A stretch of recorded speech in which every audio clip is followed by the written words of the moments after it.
Good morning. I said last time that we were in this room it was freezing cold. It's a new podium. Look at that. I know. You guys are trying to hide me behind it. It's not very Freezing cold. Oh, come on. I know. Good morning, everyone. Thank you so much for coming. Let's start off by the deranged Democrats are living in a distorted reality. Over the weekend, the minority leader told CNN, and I quote, "President Trump is not focused on solving the problems of everyday Americans." I can't believe the minority leader would say this, but he did. The irony about the minority leader's comments is President Trump is solving the problems of everyday Americans. For example, the comment comes after Democrats voted against securing our border and making our communities safe. Meanwhile, President Trump has secured our borders. He has only been in office for less than 2 months. And in the Democrats' distorted reality, President Trump is to blame for all the world's problems. He inherited these problems, when in reality, Democrats are the ones who caused the problems.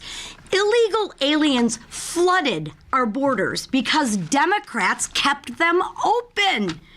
Democrats let killers like Jose Ibarra come into our communities. And Democrats keep voting against fixing these problems. Let's be clear. But I can share with you, times they are a-changin'. Common sense has been restored. Illegal border crossings were the lowest ever recorded last month. How's that by taking care of the American people's problems? Our communities are actually safer. President Trump is keeping his promises that he made to the American people.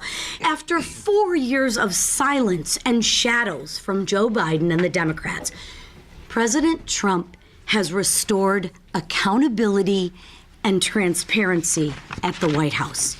He's actually answering unscripted questions from the press. Americans actually see the president working for them daily. This is a stark contrast from the past 4 years. And Americans are actually excited. President Trump is turning our country around. He is reversing the damage caused by Joe Biden, Kamala Harris, and the deranged Democrats. I expect Americans will notice the new direction of the nation when we hear from our commander-in-chief this evening. In his first joint address since returning to the White House, President Trump's message to the American people will be clear. America is back. There's no doubt about that. Thanks to President Trump's, America is strong again. Terrorists are actually on notice. Our enemies and adversaries actually fear and respect us again, especially our allies. America will no longer be taken advantage of. This was made clear in the Oval Office on Friday. So let's be clear. The war in Ukraine started while Joe Biden was president. I just got to remind everyone of those facts. And President Trump is the president that's actually trying to end it. So one president starts the war, the other president actually tries to end the war. He inherited this mess from Biden. I know the Democrats want you to forget about that, but every once in a while we have to reset that playing field and remind people. In less than 2 months, President Trump has restored peace through strength and turned the page on Biden's blunders on the world stage. But that's just one of his many accomplishments. President Trump is working at an unprecedented pace. He's putting America and its people first. That's exactly what we just heard from our Secretary of Defense. The president's efforts to rid the Department of Defense of DEI has been profoundly positive. Soldiers are actually excited to be focused on the actual mission, lethality and preparedness, not weakness and wokeness. The president is rooting out waste, fraud, and abuse. of taxpayer dollars at the Pentagon. As I mentioned, he returned to the White House and has set Democrats into complete and utter disarray. They have no vision, no plan, and no leader. They only have one thing to offer the American people, and that's fear-mongering. This has caused a messaging crisis in the Democratic Party. They are clearly scrambling. The main goal is to be against, for the Democrats, their main goal is to be against what 77 million American people want. And the House Republicans are calling them out for it. Look no further than tomorrow's Oversight Committee hearing on sanctuary cities. Democrats' radical policies will be on full display, and I encourage you all to watch. Americans will be reminded that Democrats protect killers, rapists, and drug dealers who find safe haven in sanctuary cities. For example, a Sudanese national who was convicted of raping a victim under 13 years old, a Mexican national convicted of a criminal sexual conduct on a victim under 13 years old.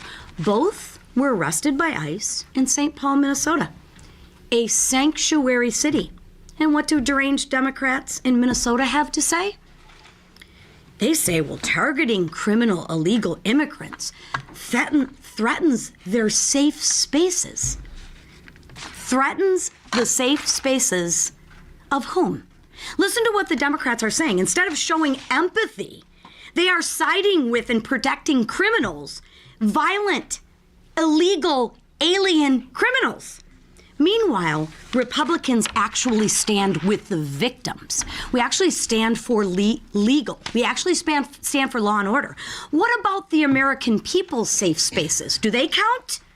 House Republicans will hold these mayors accountable. Refusing to cooperate with immigration law puts communities and Americans in danger.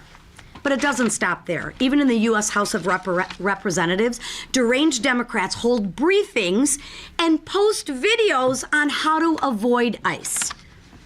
That's pretty American, huh? They are literally helping criminal, illegal immigrants. This is a result of having no vision for the American people. But I'm here to share with you Americans can be optimistic because real leadership returned to the White House. Leadership in our country that our country desperately needs. The leadership 77 million Americans voted for. Together, President Trump and House Republicans will stop sanctuary cities. Sanctuary city policies are wreaking havoc on our communities, like the ones Representative Gabe Evans represents in the northern Denver suburbs. Rep. Evans has joined us today to help tell the local stories, like the story of the Trende D'Agua who took over an apartment complex in the Denver suburbs. They used it to kidnap and torture people at gunpoint. Not real good people. It's a shame that this is happening in America. But I'll turn it over now to Gabe to let him tell his story. Well, thank you, Chairwoman. Gabe Evans from Colorado's 8th Congressional District, and I was a police officer in the Denver metro area for over a decade. In fact, today I'm still wearing my police boots. They're on their third set of soles because that is what keeps me grounded and reminds me why I'm here. My morning routine hasn't changed in 14 years because here in Congress, I'm focused on serving the victims of these crimes that you just heard the chairwoman talk about. Let's talk some of the statistics that have happened in Colorado as a result of these sanctuary policies. When I started my law enforcement career, Colorado was 31st in the nation for our crime rate. We're now number 4. Colorado is number 2 in the nation for teenagers overdosing and dying on illegal drugs, predominantly fentanyl. Colorado is once again got the highest rate of motor vehicle theft out of all of the 50 states. As a police officer for over a decade in the Denver metro area, I saw firsthand what was contributing to these problems, and a significant percentage of the blame lays on sanctuary city and state policies that allow violent transnational criminal organizations and cartels to come into our community and find safe harbor. Recent headline news in Colorado showed that violent gangs like Tren de Aragua have looked at Denver, Colorado to be their national headquarters as a result of these sanctuary policies. In fact, very recently, ICE in Denver sent out a tweet where they highlighted that the Denver City and County Jail would not honor ICE immigration detainers, and as a result, they released a Tren de Aragua gang member back into the public. Immigration and Customs officers had to go into the public to arrest this individual again, who assaulted officers in the process. This does not keep our communities safe. This does not protect the victims of these crimes. We know where this fentanyl is coming from. In fact, every month, the death toll of fentanyl in the United States is greater than the total death toll of the September 11th terrorist attacks. And so with the designation of these cartels as terrorist organizations, it's incumbent that sanctuary cities and states get on board with the program and focus on protecting their communities and focus on allowing law enforcement to be able to work with their federal counterparts to be able to degrade and disrupt these criminal organizations that are operating in our communities and peddling poison by using immigration laws to be able to get these violent cartels, get these violent traffickers of people out of our community by using immigration laws and by being able to use that partnership with the federal law enforcement apparatus. And so tomorrow in the hearing, we are going to highlight how these sanctuary city and state policies fail public safety, make America less safe, and why we need to continue to pave the path forward to build those safe communities that we all deserve. I am of Hispanic descent, and so I can speak particularly to the fact that this is something that is critically important to the Hispanic communities. Hispanic communities critically want safe places to be able to raise the next generation here in the United States of America, and tomorrow we're going to highlight how we get these policies in sanctuary cities and states reversed to give that safe future for all Americans, particularly in places like Colorado and Denver. Thank you so much. That's it. Thanks, Gabe. Tonight, President Trump will address Congress and the American people to highlight his historic actions and bold vision to renew the American dream. I have no doubt it's going to be big. The president's first 43 days in office can be summed up in 4 words: promises made, promises kept. From bringing back American manufacturing with over $1.7 trillion in new investments, to saving taxpayers billions by rooting out waste, fraud, and abuse in the federal government, to reestablishing peace through strength and America's position on the world stage, to paving the way for our country to achieve energy independence once again, and ending the crisis at our southern border, resulting in the lowest border numbers in history, and even driving reverse migration. President Trump has delivered countless victories to celebrate tonight. And if it's a preview of what's to come, which I believe it is, America has a great 4 years to look forward to as President Trump renews the American dream and unlocks our country's golden age. Now, before I go, I want to say that I'm also looking forward to welcoming my guests for the joint address tonight in the Capitol. Minnesota House Speaker Lisa Demuth is going to join us, and hockey legends, gold medalists from 1980, Buzz Schneider and Rob McClanahan. These 3 certainly represent the best of Minnesota and the American spirit. And with that, I turn it over to our leader.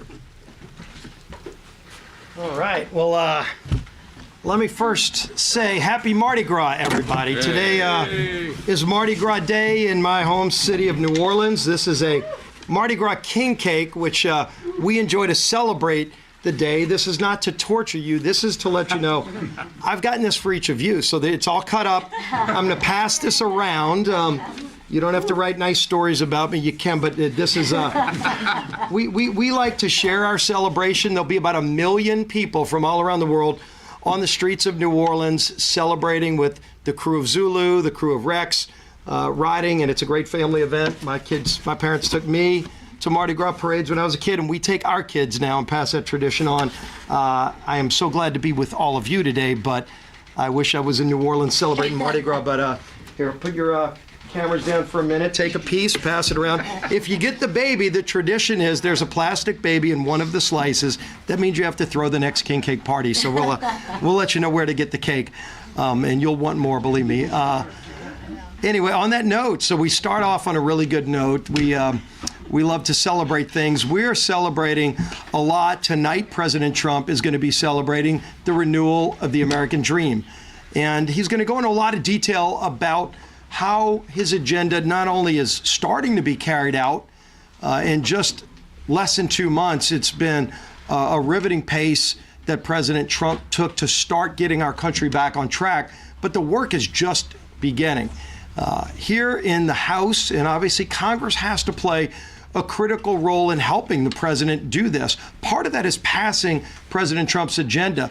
And one of the things we did from the speaker on down is committed to getting the agenda moved through one big, beautiful bill, which means budget reconciliation, starting that process by passing a budget so then we can get to the reconciliation phase. And last week, with an overwhelming, not one vote to spare, literally just by the margin we needed, which is all it takes, right? We passed our budget to the Senate to start the process of putting into law the things we need to do to deliver on that Trump agenda that 77 million people went to the polls to give all of us a mandate to do. In fact, the American people insisted that we do these things to reverse the damage from the Biden-Harris agenda. Number one, stave off a tax increase. Make sure that middle-class families don't see a massive tax hike. And notice every Democrat voted no last week, which means Democrats voted to put a tax on over 99% of families that make less than $1 million. You hear them talking about millionaires and billionaires. The people that would be hurt by Democrat actions are people that make well under $1 million. President Trump's trying to eliminate the tax on tips, which, by the way, we support and will be in our package. The average salary of tip workers who will benefit from President Trump's agenda is a family making about $35,000 a year. That's who will benefit from that provision. You know, and they talk about billionaires and Elon Musk all day long because they want to hide the fact that it's middle and lower income families who will benefit from the Trump agenda, because those are the people that have been devastated the most by the high inflation, high taxes, high cost of living we've seen from the Biden agenda. More energy production in America, manufacturing more things in America. That's in our bill. And it's going to be in this package that moves through. And for some reason, every Democrat wants to vote no on an agenda that lowers gas prices, lowers food costs. When people complain about the price of eggs, you can try to make political hay about it, or you can try to do something about it. And you do something about it by lowering the energy cost, the cost to get products to the grocery store. And every Democrat voted no because they are okay with those families paying more. Well, families are fed up. And President Trump's going to be laying out tonight the things not only that he's already done, he's done a phenomenal job at getting the border secure. We need to do our part at funding the wall, funding the technology for our Border Patrol agents. That's also in our bill. But President Trump is finally starting to bring manufacturing back to this country. The whip talked about almost $2 trillion in private investment that's already being announced by some major companies, some major American companies, some countries and foreign nations that want to now come and build things in America because of President Trump's leadership. Leadership matters, and I think you're going to see great, strong leadership tonight in the President's State of the Union. We will be there.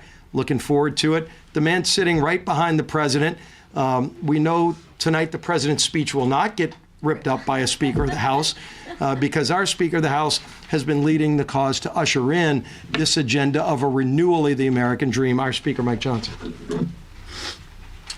Thank you, Mr. Leader. Thanks to all of you. No, we will not be ripping up the speech tonight. I would like to frame it in gilded gold, but I'm not sure how to do that.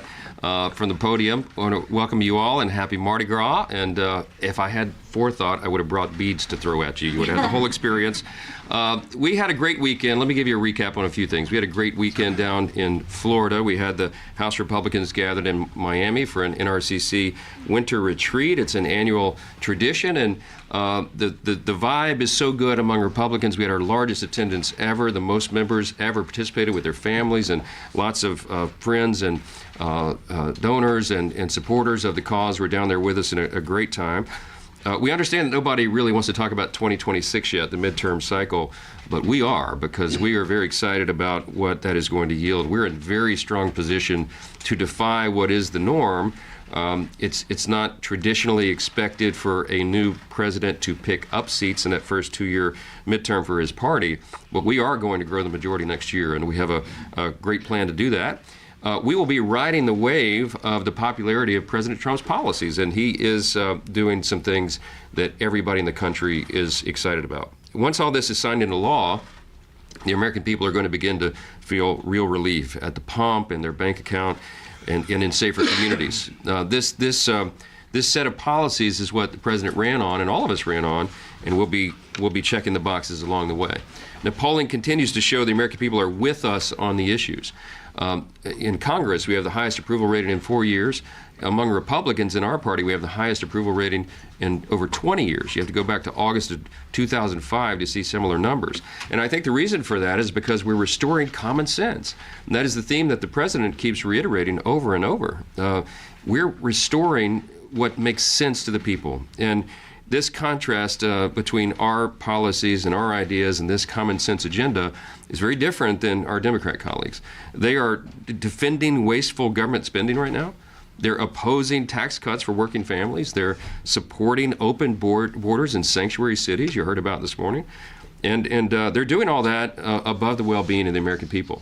And the American people are taking note. And while House Democrats struggle to find a message that hasn't already been rejected by the American people, House Republicans are going to continue to deliver for the country. Speaking of delivering for the American people, President Trump makes his triumphant return, of course, tonight, as was mentioned. It's 5 years after his last State of the Union address. This is a joint address to Congress, not a State of the Union, because a State of the Union is typically delivered on or around the sort of the 1-year anniversary, first year in office. But this president is working so quickly, I invited him to come early in the process to give this joint address because there's so much to report to the people, and we're delighted he's going to be there. If he just stood at the Speaker's rostrum and read off all his list of accomplishments since January 20th, we'd be there all night. I don't expect it will go that long. He's going to give a truncated version of this. But there really is so much to celebrate. The president has already notched impressive lists of wins in so many categories. There's a few. Securing the border so well that border crossings have hit an historic low. Deporting criminal illegal aliens. Taking on the cartels directly. Standing up to terrorists. Bringing hostages back home. Working to secure peace around the globe. Ending the weaponization of government, bringing investments and jobs back to the U.S., unleashing American energy, keeping men out of women's sports that the Democrats don't seem to agree with us on, and cutting waste, fraud, and abuse. I mean, all this has been happening in just 43 days. It's hard to believe. He's just been in office 43 days, and that's just one sample list of what's been accomplished. It is, as our whip said, promises made, promises kept, and we're going to keep that going, and he's just getting started. So we look forward to hearing more about his vision for the future tonight, and we will continue to work with him hand in hand to deliver and implement the America First agenda and renew the American dream, which is what will be the subject of his discussion tonight. So with that, I'll take a few questions, and we'll go. Yes? Thank you, Mr. Speaker. Democrats have been seizing on footage of protesters at Republican town halls, and now they're pushing back on, I guess, reporting that there's been discretion that Republicans should hold less town halls. I mean, do you think that that's what your members should be doing? Do you think that they should be? Well, look, we've been encouraging our members to communicate directly with their constituents, and they're anxious to do that. There's lots of different ways and forums to do it. You could do it in telephone town halls. You can have small subgroups of people from different industries and segments of the community. We find that to be very, very productive, and more productive than if you just go to an open forum right now. Why? Because we've seen this movie before. George Soros-funded groups and others literally pay protesters. And, I saw my friend Hakeem Jeffries decrying that I've said that, but we know that that is a fact. Democrat activists who don't live in the district very often will show up for these town hall events, and they'll go in an hour early and they'll fill all the seats. And so the constituents and the people from the community that are actually represented don't even get a seat. Now, I'm not saying everyone in these, all the Democrats in these town halls that you've seen on television were not from the local area, but look, there are people who do this as a profession. They're professional protesters. So why would we give them a forum to do that right now? The best thing that our members can do is communicate directly, frequently, consistently with their constituents, and there are other avenues to do it than just going in to try to give the other side sound bites. I mean, they're doing this for the cameras, we all know it, and I think it's wise not to play into it right now. So that's my position. Yes? Speaker, would you have preferred, or should Secretary Rubio have gone through the Congress on the $3 billion arms sales announced to Israel over the weekend? And what do you hope to hear from President Trump tonight on what's next for Gaza? Well, I think we'll have some important information on that tonight. From my perspective, what is happening at the Secretary of State, Department of Defense, and of course all through the White House is well within the President's authority. They have discretion on some of these funds and how to use them.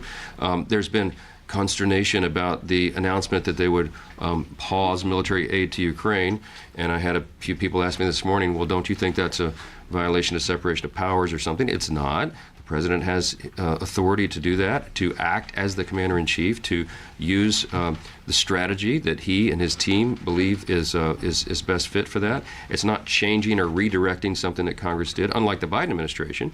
You remember with Israel, he was basically redirecting whole categories of, for example, armaments and bombs that Congress had duly enacted, had voted to send to Israel. They were trying to redirect and hold it in perpetuity. This is different. A temporary pause, I think, is a strategic move by the Commander-in-Chief, and we support that. And so we'll see. I think there'll be more information about it tonight and in the days ahead, and we'll see how it develops. Mr. Speaker, if you're moving ahead with a clean CR at current spending levels, does that mean that Congress will be funding programs that may have been eliminated or frozen? And if so, how do you intend to address that? Yeah, so a clean CR allows us to avoid a government shutdown, which isn't good for anyone, while the DOGE effort continues, and it's really critical work, finding fraud, waste, and abuse throughout the government. So what the DOGE effort will do is prepare recommendations for FY26. We have to get FY25 done. We will not be funding fraud, waste, and abuse that's already been discovered. As soon as that is qualified and quantified, okay, it will be codified in that sequence. And what that means is we have a deadline of March 14. We don't have time to calculate all the things in major categories to work in an appropriations process in that amount of time. So what will happen is in a clean CR requested and supported by the President and all of us, we will fund the government responsibly, and at OMB, the Office of Management and Budget, and in the White House, they will not direct funds to these categories of things that have been shown to be abusive. What will happen on the back end, is the way the procedure works, is that we'll be able to go back later and do rescissions and handle it in other ways. The big savings that DOGE is finding, and I'm very excited about this. I've been meeting with Elon Musk about it regularly. We talk about it often. That will be a part of FY26. We're going to get back to regular order, restore the process. We'll get a budget from the White House that reflects all of those savings, because there'll be time to calculate it and do that. And then we will begin the appropriations process for FY26. I think it's going to be a very exciting development, because we're going to do it differently than it's been done in years. We'll have whole categories, big savings, I believe, that will change the equation. And it's going to be a great thing for the American people. Last question, on Ukraine. What's There are major tariffs that have obviously going into place today. Lots of concerns from the business community, from Americans. What is your message to those who are very worried that we could be at the start of a long and painful trade war? Well, look, I don't think anybody envisions a trade war or looks forward to that, but I do think President Trump makes a great point. I've always thought of myself, I came up as a Reagan Republican, and we believe in free markets and free trade. And the president was really ahead of his time. Back in 2015, 2016, when he first began to run for president, he would often correct us. He'd say, yes, free trade, but fair trade. And he made a great point. I mean, a lot of people had blinders on. There was all these countries around the world that have taken advantage of America.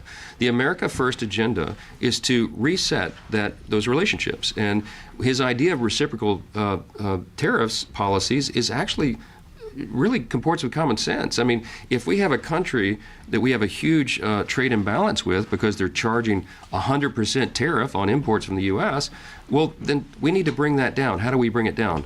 By giving them a dose of their own medicine. Now, this is not an adversarial thing. This is to continue good relationships and trade policy. So I think this initiative will achieve that desired result. My suspicion is if there's a country that's charging us hypothetically 100% tariffs on imports and we do the same, they will begin to lower those import tariffs pretty quickly. And you will get back to a point of equilibrium that does resemble free trade again. I think that's good for the American people and for our country. And as the president said, just have a little patience with this. Let it play out, see how it develops, and I think at the end of the day, America is going to be better off. American consumers, American families, and all of us as a nation and as a people. So we support it, and we'll see what happens. And thank you all for being here this morning. Thank you.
Good morning.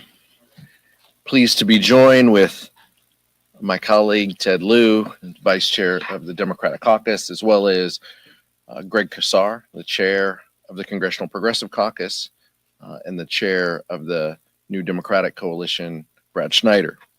Last week, House Democrats from every corner of our caucus voted against the House Republican budget, which cut Medicaid $880 billion to pay for tax cuts for billionaires. We want to make healthcare more affordable and more available to the American people. This is in stark contrast to Republicans who voted to kick children off their healthcare and to put seniors at risk. As President Trump prepares for tonight's speech, it's clear that Democrats are on the side of working people, while Republicans are only looking out for their billionaire friends. Trump and Republicans have broken their promise to lower costs on day one, which was his commitment to focus on tax giveaways for corporations and billionaires that don't need any more help. In fact, Trump's reckless tariffs just announced last night will raise prices on gas, produce at grocery stores, beer, lumber to homes, build homes, crude oil, and parts that make cars. As families struggle to make ends meet, Democrats are united against Trump and Elon Musk, dismantling the services that families rely on while steering more taxpayer dollars to themselves and their billionaire friends. They're dismantling the VA healthcare and laying off thousands of veterans as Trump stands with Putin and risks our national security. Tonight, we expect the president to put on a masterclass in dishonesty. We expect the president will focus not on everyday Americans, but on his friends and his ego. No matter what he says, he cannot change the damage he's done already, and the fact that his agenda is going to raise prices for everyday Americans. Vice Chair Ted Lieu. Thank you, Chairman Aguilar. Honored to be here with Representatives Greg Casar and Brad Schneider. I want to tell you about a meeting I had today with Vote Vets. They brought in a number of veterans who were fired. And I want to tell you a story about one of them. Her name is Eileen. She is an Air Force veteran. She then went to work for FEMA. She's in a rural part of Alabama. She was one of the first to volunteer with FEMA to deploy to Hurricane Helene. On President's Day, she got an email firing her with no notice, and she couldn't even go back to her office. They sent her UPS boxes saying, you put your government cell phone and laptop in this box and you ship it back to us. A few days later, she had to go out to a field where her supervisor from FEMA had to walk out and give her her box from her items at her office. She has 2 kids, 4 and 10. She now has no job. This is not how we should treat veterans, not how we should treat federal employees, not how we should treat any American. And this is what Donald Trump did to her. And he's done that to a large number of federal employees. And if you look at the federal workforce, about 1 in 4 are veterans. This is not how they should be treated. And most of these actions are simply brazenly illegal. We have a number of court cases being filed. We're winning a number of those cases. Others are going to go into litigation. And I call on the administration to stop illegally firing our veterans and other federal employees.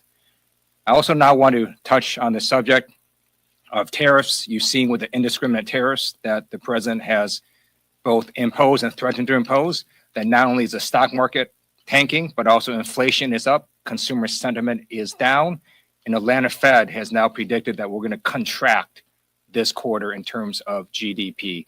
That is shocking. And that is all because of the actions of one person, the president, who is massively harming our economy. And then I'd like to conclude now on Ukraine. I don't know why Donald Trump is scared of Putin. He clearly is. He acts like he's scared of Putin. And right now, with his pause in funding to Ukraine, I just want to let the Ukrainians know to please hang in there. The president of the United States cannot extend that pause because it will be illegal. Congress, on a bipartisan basis, appropriated that funding to Ukraine. Ukraine is going to get that funding. And with that, I'd like to introduce our amazing representative from Austin, Texas, Greg Casar. He has done a fantastic job as leader of the Congressional Progressive Caucus. Thank you so much, Vice Chair Lieu and Chairman Aguilar. I also want to thank New Dems Chairman Brad Schneider, who I'm proud to call a partner in the fight to protect Medicare, Medicaid, Social Security, and the American people. Tonight, millions of Americans will tune in to watch the president address a joint session of Congress. I do not know what Trump will say, but I can guarantee you that he is going to lie to the American people and not tell them the truth about what MAGA Republicans in Congress want to do to you right now. So let me say it clearly. Whatever political games that Donald Trump plays tonight, whatever lies he tells and whatever show he puts on, people watching at home should know that Trump and House Republicans want to steal your health care, steal your taxpayer money, and hand it over to their billionaire buddies and to their donors. In Congress, Republicans are advancing a budget that would end Medicaid as we know it. And Elon Musk is trying to cut your Medicare and your Social Security. Social Security that seniors earned throughout their lifetime is what Elon Musk just recently called a quote unquote Ponzi scheme. I'll say it again. Elon Musk just called Social Security, quote, the biggest Ponzi scheme of all time, end quote. That's right. A guy that makes $8 million per day from federal government contracts thinks that seniors getting $65 a day from Social Security is a quote unquote Ponzi scheme. Their plan is plain and simple. Guys like Elon Musk get richer and you get screwed. But here's the good news. Democrats are united and fighting back to protect your Social Security, your Medicare, and your Medicaid. New Democrats, Congressional Progressive Caucus Democrats, the 2 biggest ideological caucuses here in the Congress, have put out a joint letter that includes 100% of our members from our 2 coalitions saying we will not vote to cut your Medicare, your Medicaid, and your Social Security. Over 200 House Democrats showed just in a matter of days that we are united with the American people in this fight. So while we may not all agree on every single issue, we are saying with one voice, hands off Medicare, hands off Medicaid, and hands off of Americans' Social Security. So now the question becomes, will any 3 House Republicans grow a background?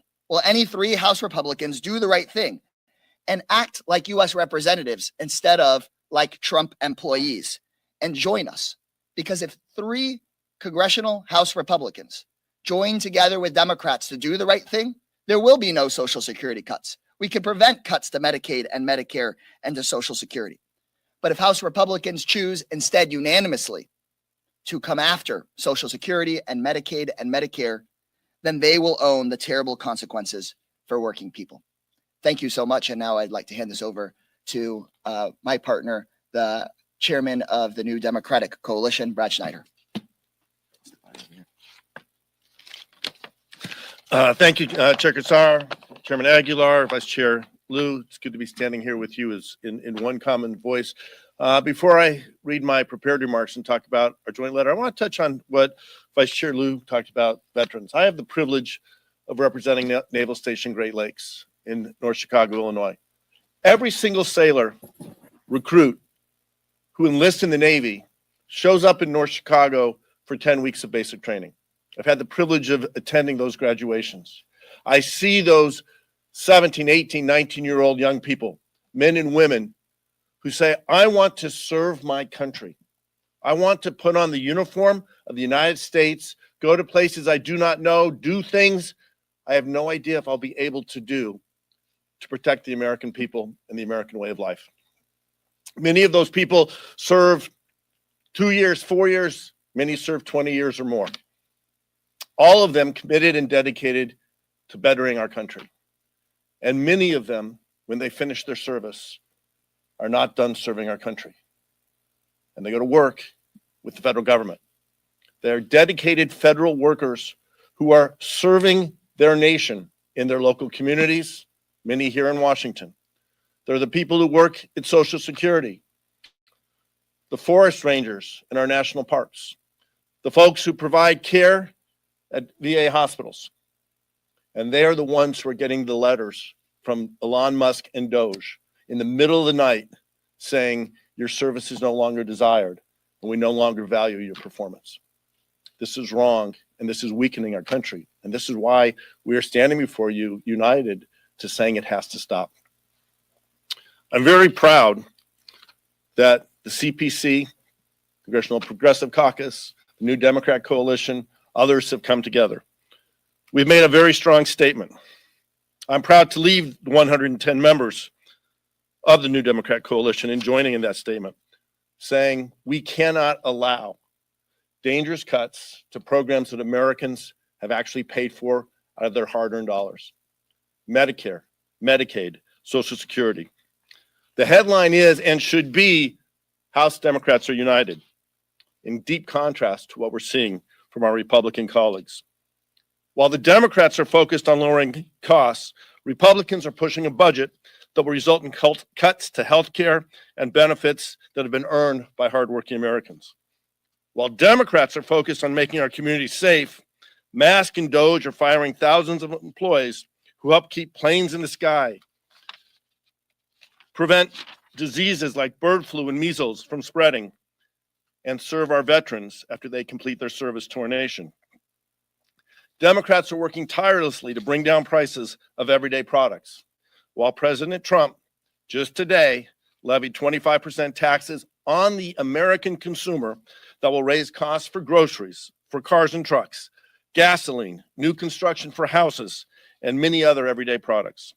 Meanwhile, President Trump and congressional Republicans are doing everything they can to give a free ride to oligarchs like Elon Musk and his wealthy billionaire friends. And they're putting the burden for all of this on our seniors, our children, our first responders, on people who educate our children, build our houses, work on the factory floor, who take care of our communities and tend to us when we are sick.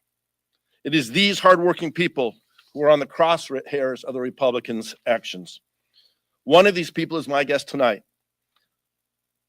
Adam Mulvey is a 20-year Army veteran who served 3 tours in Afghanistan, in Iraq, and 1 in Afghanistan. He's one of 6,000 of these veterans we talked about who was fired between February 13th and 24th. He worked at Lovell Federal Health Care Center. James A. Lovell Center is the only hospital in our country that serves both veterans and active military, and every one of those recruits I just mentioned.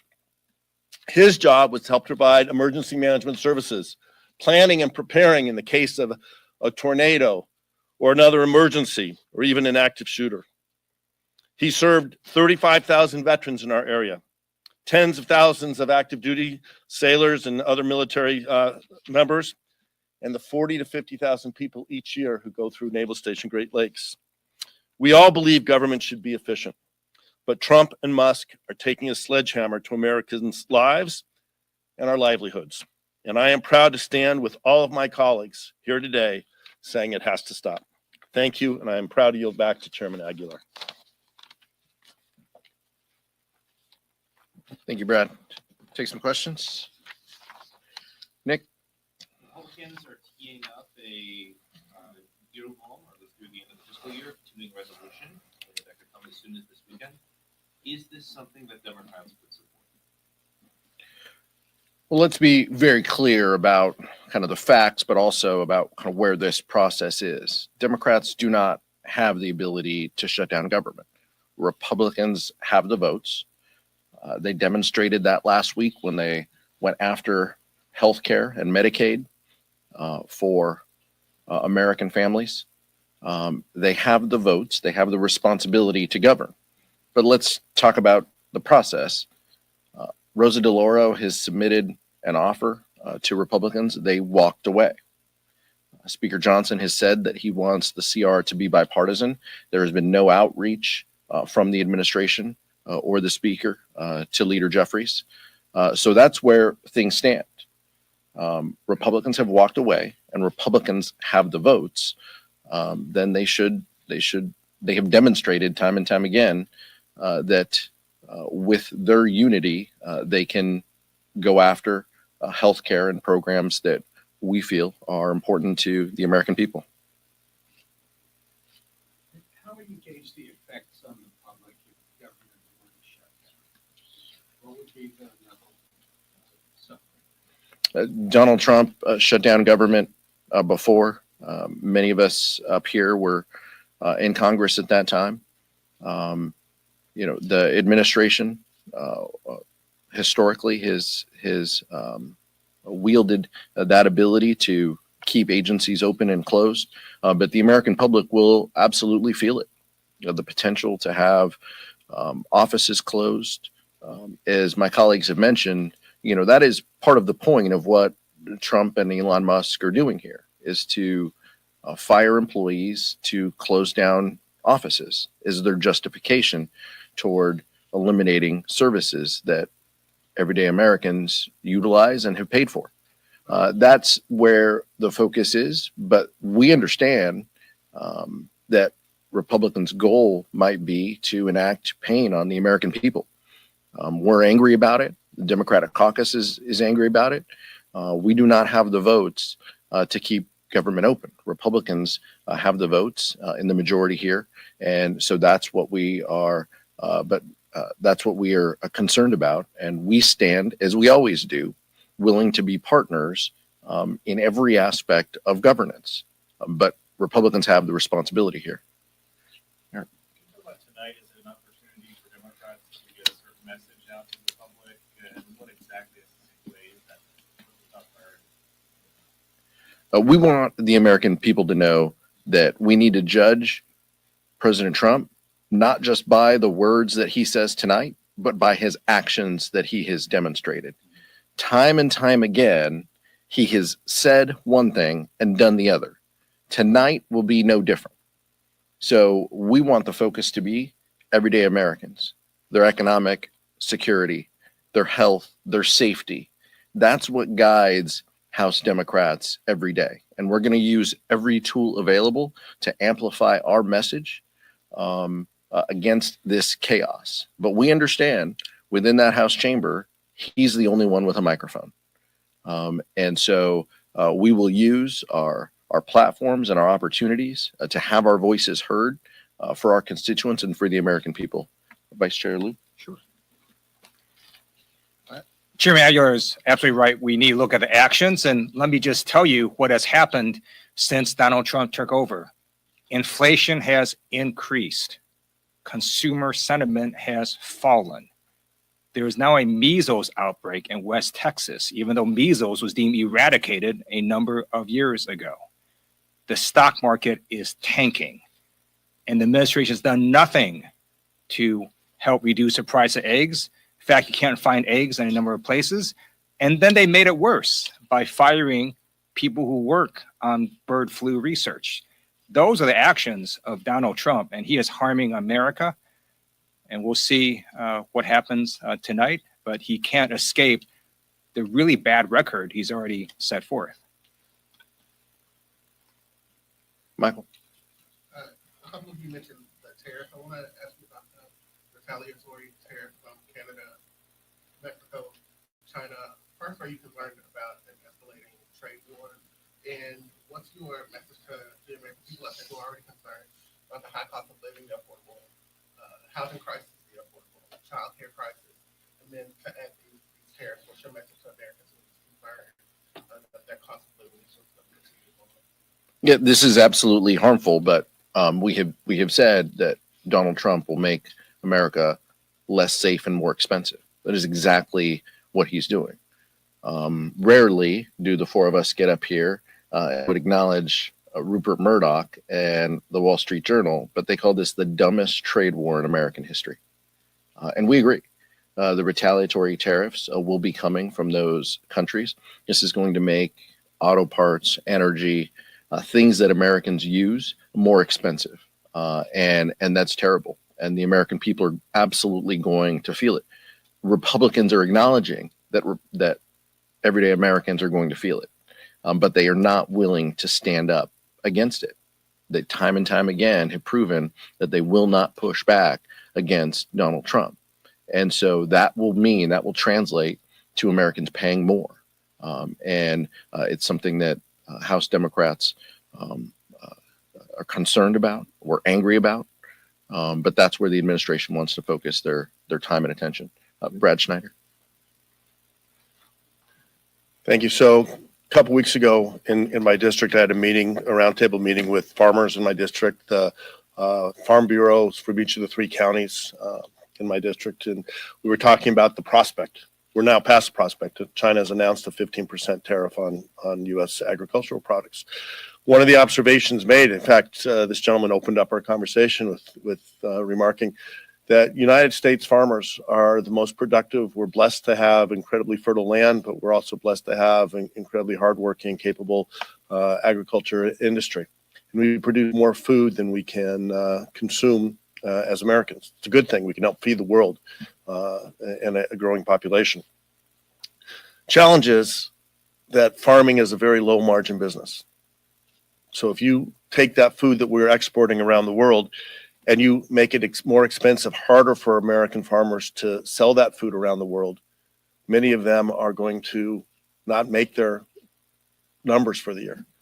Their expenses are going to exceed their income, and ultimately they're going to go under. We saw this script 8 years ago when President Trump put tariffs in place then. And that trade war led us to have to bail out those farmers. Farmers don't want to bail out.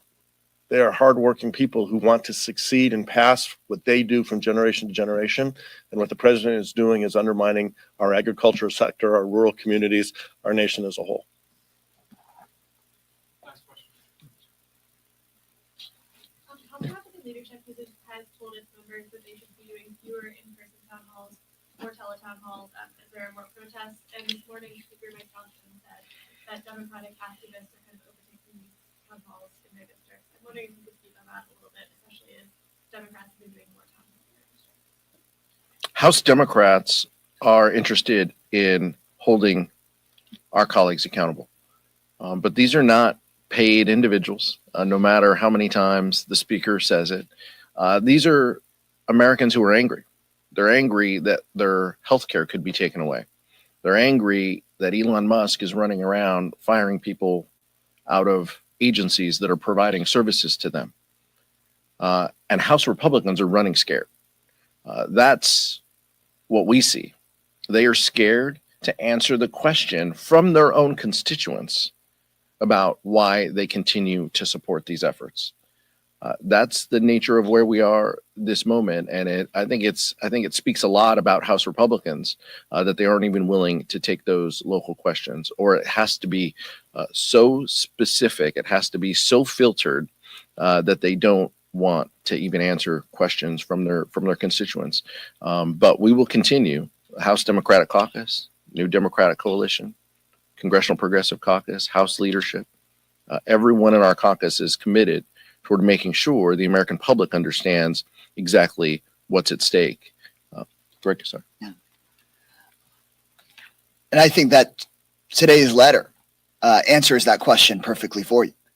It's pretty simple to go back to your district and face Democratic and Republican voters alike if you're willing to represent your voters and protect their Social Security and their Medicare and their Medicaid and their quality of life. House Republicans would have a much easier time going and speaking to their constituents if they weren't trying to steal their health care in order to give a billionaire a tax break. So right now, I think many House Republicans have to make a choice about whether they want to fulfill their job title as representative, where they can have a town hall and actually speak honestly to their constituents, or whether they want to change their job title to Elon Musk employee. And I think that's very hard to host a town hall if who you're working for is Elon Musk instead of your constituents. Vice Chair Lou to close. In 2017 and 2018, House Republicans ran away from the voters and didn't do any town halls. How did that work out for them? Thank you so much. Thanks, so. Have a good day.